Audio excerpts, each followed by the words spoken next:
রাজশাহীর গোদাগাড়িতে প্রতি বছরের মতো এবারও টমেটোর ভালো ফলন হয়েছে, কিন্তু এসব টমেটো পাকার সময় দিচ্ছেন না উৎপাদকরা।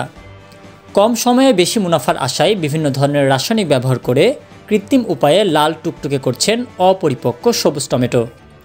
এক্ষেত্রে অপরিপক্ক সবুজ টমেটো রোদে শুকিয়ে বিষাক্ত কেমিক্যাল স্প্রে করা হয়। উপজেলার বিভিন্ন মাঠে প্রকাশ্যেই এমন কর্মকাণ্ড চলছে। এসব টমেটো অবাধে বিক্রিও হচ্ছে হাটবাজারে।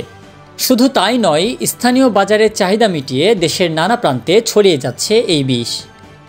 বিশেষজ্ঞরা বলছেন, ওই টমেটো খেলে কিডনি নষ্টসহ ক্যান্সারের মতো কঠিন রোগ হতে পারে। গোদাগাড়ী উপজেলা কৃষি অফিস সূত্রে জানা গেছে, সারা দেশে উৎপাদিত শীতকালীন টমেটোর 3 ভাগের 2 ভাগই হয় গোদাগাড়িতে। সম্প্রতি সরজমিন গোদাগাড়িতে দেখা গেছে, সবখানে পুরো দমে শুরু হয়েছে টমেটোর কারবার। দেখে মনে হতে পারে কোনো বৈজ্ঞানিক পরীক্ষা চলছে। মোটা পলিথিন পেপারে ছড়িয়ে দেওয়া হচ্ছে অপরিণত কাঁচা টমেটো। এরপর টমেটোর উপর স্প্রে করা হচ্ছে মাত্রাতিরিক্ত ইথিফন গ্রুপের হরমোন। এতেই সবুজ টমেটো হয়ে উঠছে লাল টুকটুকে।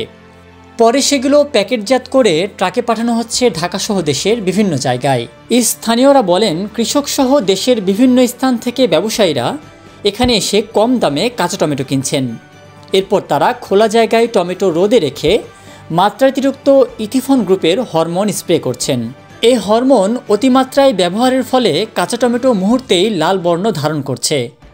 উপজেলার কাদিপুর এলাকার চাষিরাও অকপটে স্বীকার করলেন হরমোন স্প্রের কথা। কাঁচা টমেটোকে লাল করার কৌশলও বর্ণনা করেন চাষিরা। জানান, মোটা পলিথিনের ওপর সবুজ টমেটো মেলে দিয়ে স্প্রে করে রোদে শুকানো হয়। এরপর সেগুলো গুছিয়ে ঢেকে রাখা হয় 3 দিন।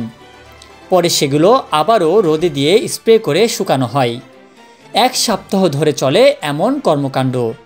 এতেই অপরিপক্ক টমেটো পেকে লাল বর্ণ ধারণ করে।